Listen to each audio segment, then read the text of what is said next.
ഞാൻ local body സെലക്ഷനിൽ ഇവിടെ കണ്ടത് അതിൻ്റെ റിസൾട്ടാണ് ഇരിക്കുന്നത്. ഇത്രയധികമുള്ള ജനപ്രതിനിധികൾ ഈ മലപ്പുറം ജില്ലയിൽ ഇപ്പോഴത്തെ ഭരണകക്ഷിയെ ഇവിടെ പ്രതിപക്ഷത്ത് പോലും വേണ്ട എന്ന് വെച്ചതിൻ്റെ കാരണം ഇതാണ്. നിയമസഭയിലും അവർ ഇനി നിങ്ങൾ വേണ്ട എന്ന് വെക്കും. അവിടേക്കാണ് കാര്യങ്ങളുടെ പോക്ക്, യാതൊരു സംശയവും. അതെങ്ങനെ ഉണ്ടാവും ഒരിടപാട്? ഡോക്ടർമാരുടെ നിയമനം വന്നപ്പോൾ അല്ലെങ്കിൽ തന്നെ ഡോക്ടർമാർ കുറവ്, സ്റ്റാഫ് കുറവ്, വേണ്ട സൗകര്യങ്ങളില്ല, പല സ്ഥലത്തും കെട്ടിടങ്ങൾ ആളില്ലാത്ത നിലക്ക് കിടക്കുന്നു.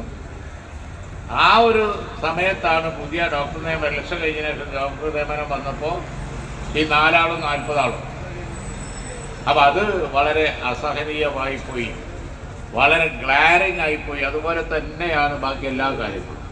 നമുക്കറിയാം, ഈ ജില്ലയെ സംബന്ധിച്ചിടത്തോളം രാഷ്ട്രീയമൊന്നും നോക്കാതെ ഇടതുപക്ഷം ഭരിച്ചപ്പോഴും UDF ഭരിച്ചപ്പോഴും ഒക്കെ ഡെവലപ്മെൻറ്റ് കാര്യത്തിൽ ഗവൺമെൻറ്റുകളുടെ ഒപ്പം നിന്ന് ചെറിയ സഹകരണം കൊടുത്തൊരു ഗവൺമെൻറ്റാണ്. ആരോഗ്യ മേഖലയിൽ തന്നെ മഞ്ചേരി മെഡിക്കൽ കോളേജൊക്കെ അതിനുള്ള ഉദാഹരണമാണ്.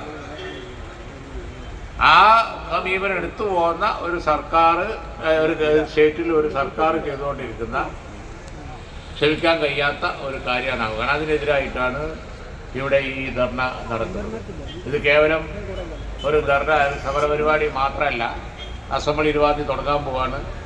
ഇതിൻ്റെ അലയൊലികൾ വലിയ ഉച്ചത്തിൽ തന്നെ അസംബ്ലിയിൽ ഉണ്ടാവും എന്നുള്ളത് ഈ സന്ദർഭത്തിൽ ഞാൻ പറയാണ്.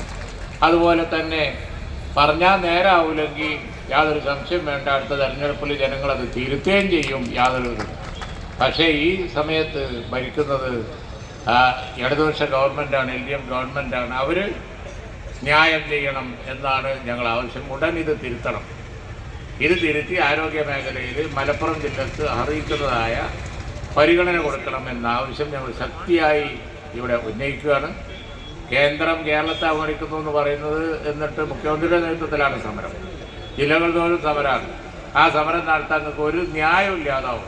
ഞങ്ങളുടെ ഈ ആവശ്യം പരിഗണിച്ച് തന്നില്ല എങ്കിൽ നിങ്ങളുടെ ആവശ്യം ജനങ്ങളുടെ മുമ്പിൽ വളരെ കൺവിൻസിങ് അല്ലാത്ത, വെറുതെ നിങ്ങൾ രാഷ്ട്രീയമായി നടന്നൊരു കളിയായി വരും. അതുകൊണ്ട് ഉടൻ തന്നെ ജില്ലയോടുള്ള അവഗണന അവസാനിപ്പിക്കണം എന്ന് ഞാൻ ശക്തിയായി ആവശ്യപ്പെട്ടുകൊണ്ട് ഇന്നത്തെ ഈ സമരപരിപാടികൾ ധർണ ഇവിടെ ഉദ്ഘാടനം ചെയ്തു.